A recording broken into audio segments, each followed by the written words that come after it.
Okay, hello everybody. It's me, Oni. I just wanted to talk about how cool the Tekken 8 CBT was before it's like a week before it ends. So like if there's like a developer listening, bro, please do not change Tekken 8. I think everything it has right now is feels really complete and it feels super good. I think it's 10 times better than the meta that Tekken 7 has been, where all you do is block, and I think offense has been so good. I love how everything is in the game. I will talk about what I don't like, but I don't think it's really that huge of a deal. Everything else seems to be working really well, and the characters feel really good, except for like a few, which I'll explain later. So today I'm just going to talk about my thoughts on the CBT and the tier list for Tekken. Maybe I'll split it into videos, I don't know. Anyways, what I thought was really good about the Tekken 8 CBT was just using heat. Heat felt so good. Like, super good. So, I have only played Lars in the Tekken 8 CBT, and that's because I only like play Lars during Tekken 7, right? The whole 8 years Tekken 7 was out, I've only played like Lars from beginning to end. So I think he feels really good in Tekken 8 with the heat system. It makes him feel like his mix-ups are actually reward worthy and the risks are worth taking. So in a way, heat is really good, and it feels really good when opponents use heat against you too, because then you feel like, oh shit, it's back to Tekken 7, now I'm back on defense. That's how I personally feel about it. So it's like when you're going on offense, it feels good, but when you're going on defense, it's literally like Tekken 7, but it's not as crazy is what I feel like. It's just really fast, and you can always steal your turn back in Tekken 8, which I think is always really good compared to Tekken 7. So I just really love how like it just makes people want to interact with each other with using heat, you know, like, oh, I'm plus, now you got to do something, or I'm going to do something, and it just goes back and forth, and that feels really good. I do not like the idea that heat should be locked behind something, like whether you do damage or take damage. You know, just something like that legendary Mihawk said on Tekken that kind of like, you know, the community's kind of talking about it, so I'm just like, dude, that's fucking trash. I think that doing that is just not a good idea because it restricts like player expression and just how fast or how a match can go. I just think using Tekken 7's like rage drive system, which is what, like, you know, taking damage to do something back, it's just not fun.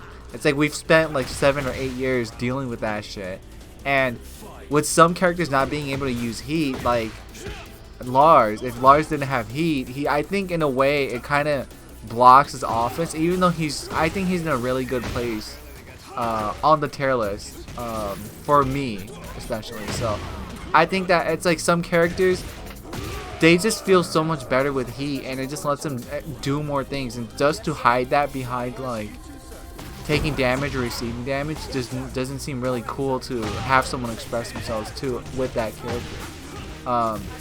I think it's also really good to make sure that it's still your turn, and it's really good when someone else wants to take their turn back. So having armor on just using, I don't know what it's called because there's so many terminology. Is it heat engage? Or whatever, you know, when you just press it to activate heat. I really like that there's armor on there because, you know, like again, you could steal your turn back or you can just continue your offense, and I really like that. You can use it in the middle of a combo, and it's not too much, right? It's not too much. You can use it to extend a combo, or you can use it to just do more damage. Like, when I say extend a combo, I mean like just try to get that better wall carry. Or just do more damage. I think it's super good. I don't think it needs any more changing, to be honest. I really like the way it is. So don't change it. But that's up to you guys. We'll see in 3 months. Another thing I really like, sidestepping. Super good now. Lars can actually sidestep, and he's not as fat as he used to be in Tekken 7. That's really good. Sidestepping all around, super good. Everybody can do it, and I like that. Maybe besides Jack. But yeah, feels good. The other thing I think is really good too is that dash blocking in a way kind of disappears, right? Dash blocking still exists, but there's still like a small amount of frames before you can dash forward and block. And personally, I think it's good because it's like if you really want to be offensive, you have to commit. And I think that is so good. Instead of having this terrible Tekken 7 dash blocking, oh, I'm just going to try to get you to overextend or something. It feels so good to have this, like, just everyone try to take your turn back or just try to start something. I really like that dash blocking got nerfed. I think that's really good. Another good thing that I enjoyed, Rage Art. Rage Art being minus 15 it's okay with me, but I just think that personally some characters like Kazuya are struggling a lot with minus 15. But overall, I think it's perfectly fine to be minus 15. I don't think it needs to be any more like negative 26 or whatever it was in Tekken 8. I think being negative 15 is good enough. Because I think that does really well, especially like imagine if you had chipped health and then you recover some health but you still had rage, right? So you had rage, you lost health, but it's chipped health. You still have rage, but you regained it all back. So let's say you have like 30 or 40% health. And now using your rage art, I think it's perfectly valid to be minus 15. That's still launch, but it's not like you're going to be negative 1,000,000 if you do rage art on block and then you just lose all the health you gain, you know? I think that's perfectly fine. Another good thing is that damage reduction on rage art is also gone. So well, it's not gone, like it's just lowered. Let's just say you don't reduce as much damage as you used to in Tekken 7, which I think is great. So if you really want to do a rage art, you have to commit, and I think that is just, again, amazing. Fight, fight, fight. That's all that there is. So really nice. Another good thing that I enjoyed is down 4 being launched on block. Down 4 is a general move, and if you get it blocked, it's minus 15. I think it's perfectly fine.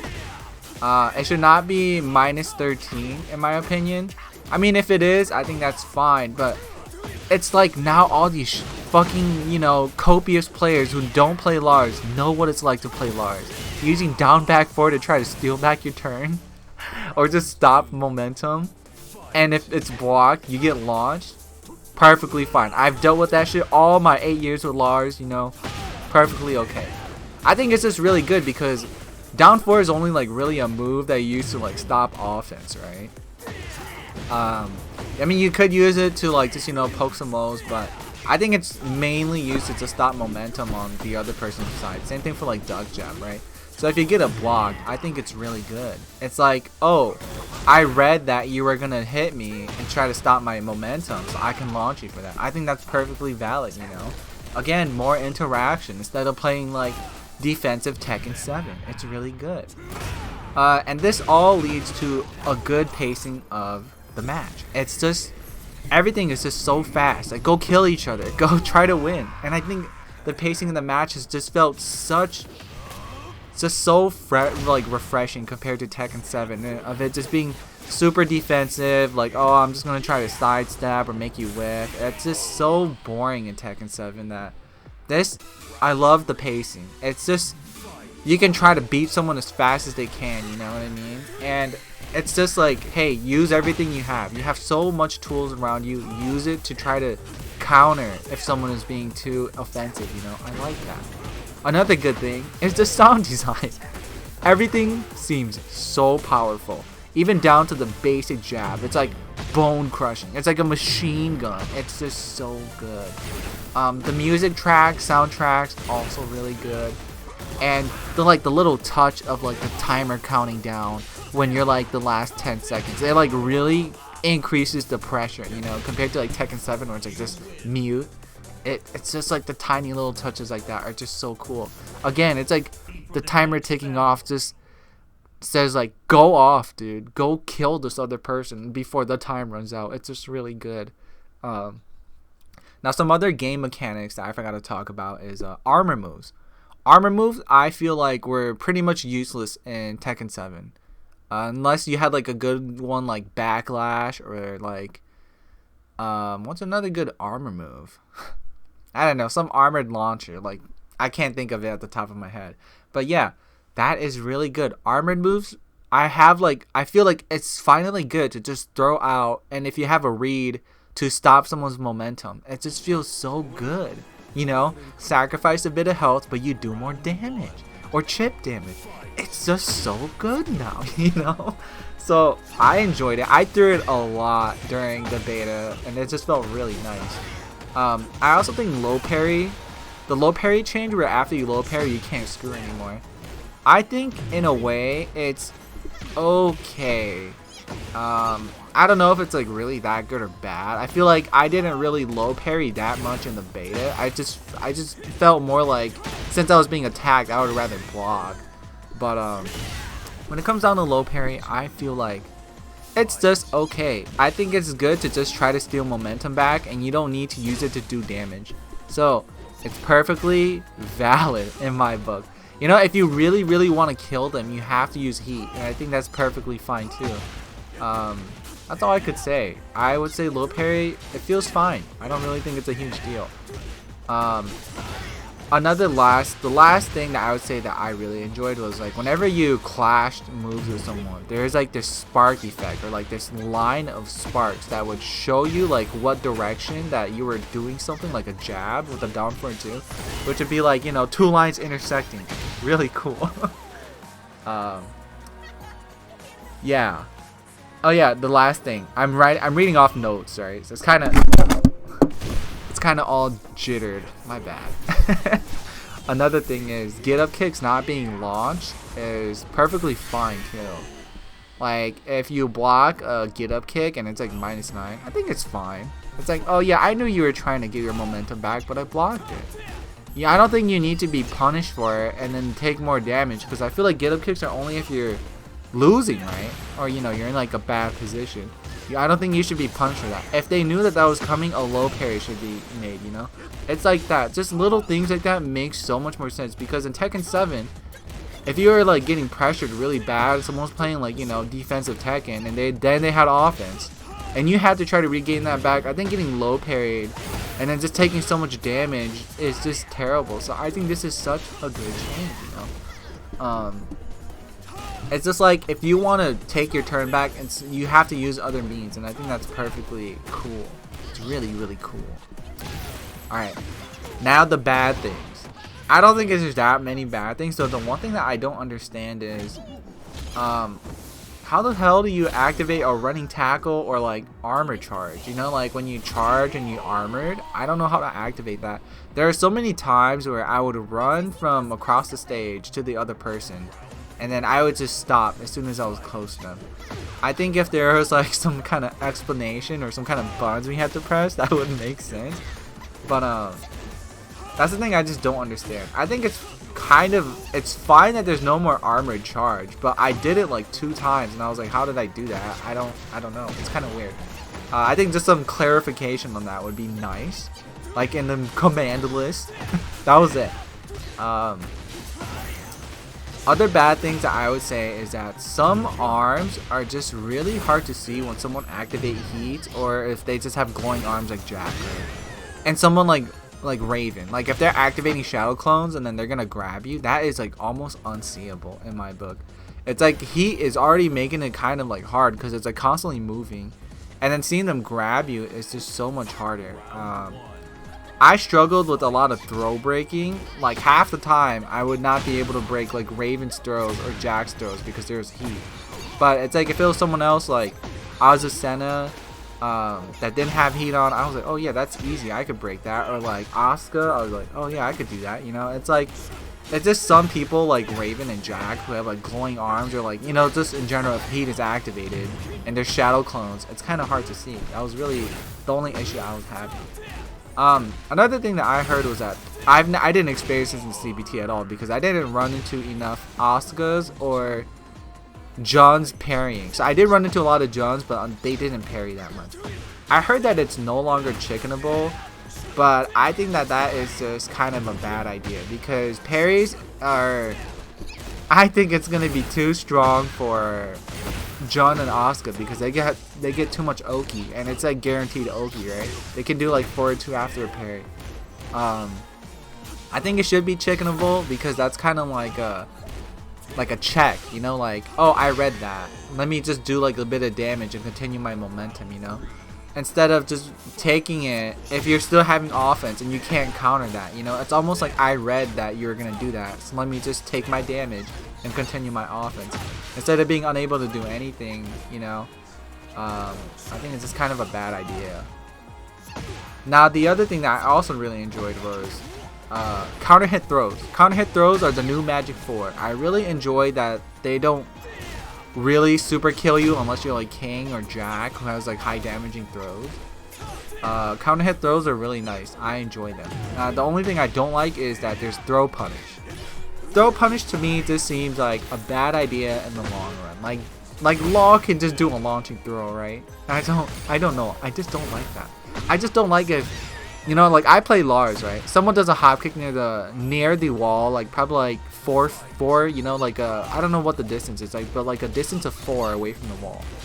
A hop kick, like Claudio, like up 4, up forward 4, hop kick, and I see that, and I just grab him, I throw him to the wall. I don't think that that's necessarily fair in my book. Like, oh yeah, I punished him, but now he's just in a really bad position, you know.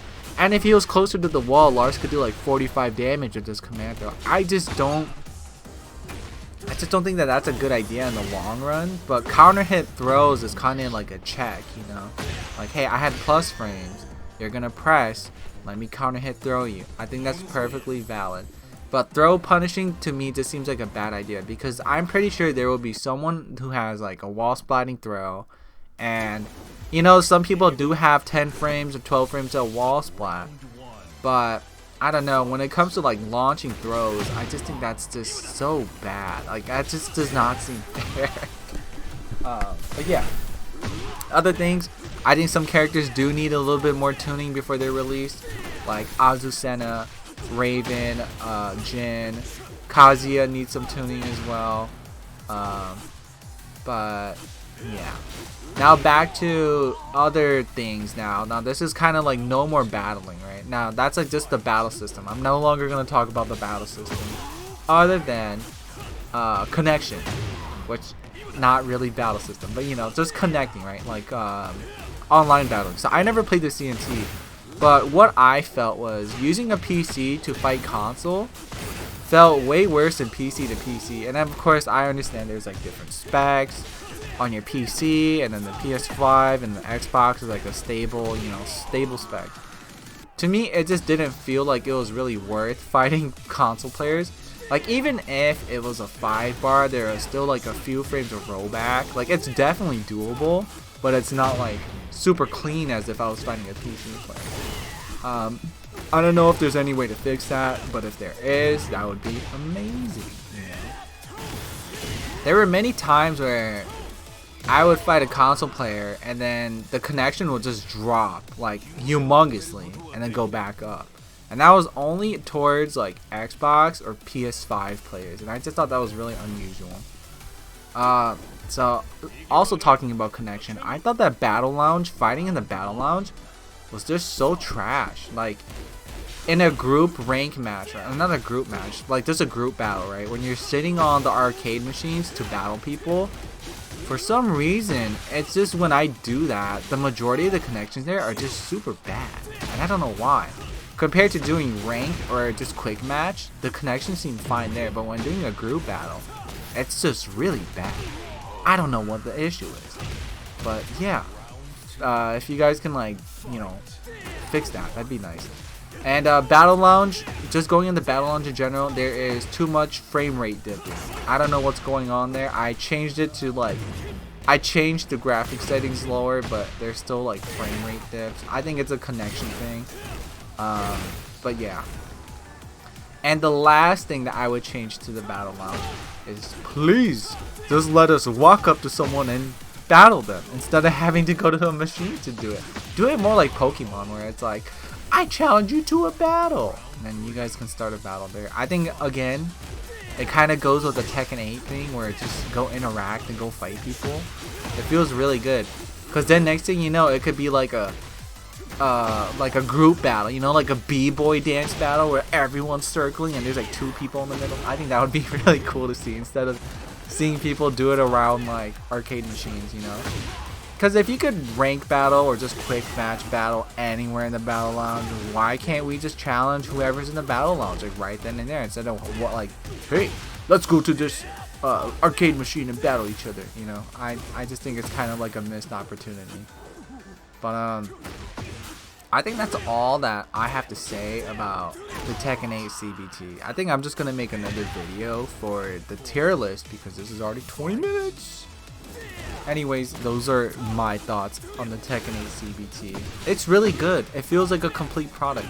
And I can't believe that this is, it seems almost like a dream come true that this is a real product, you know? It's a real thing. But yeah, that's all I have to say about this. If you guys have any like additional opinions or stuff, like, dude, I want to hear it, you know? I want to hear what the Tekken 8 opinions are. Maybe we can like argue with each other, and then, you know, we'll see who's the better player when Tekken 8 comes out or some shit in the comments. So yeah. Anyways, I think that's all I have to say. Bye bye.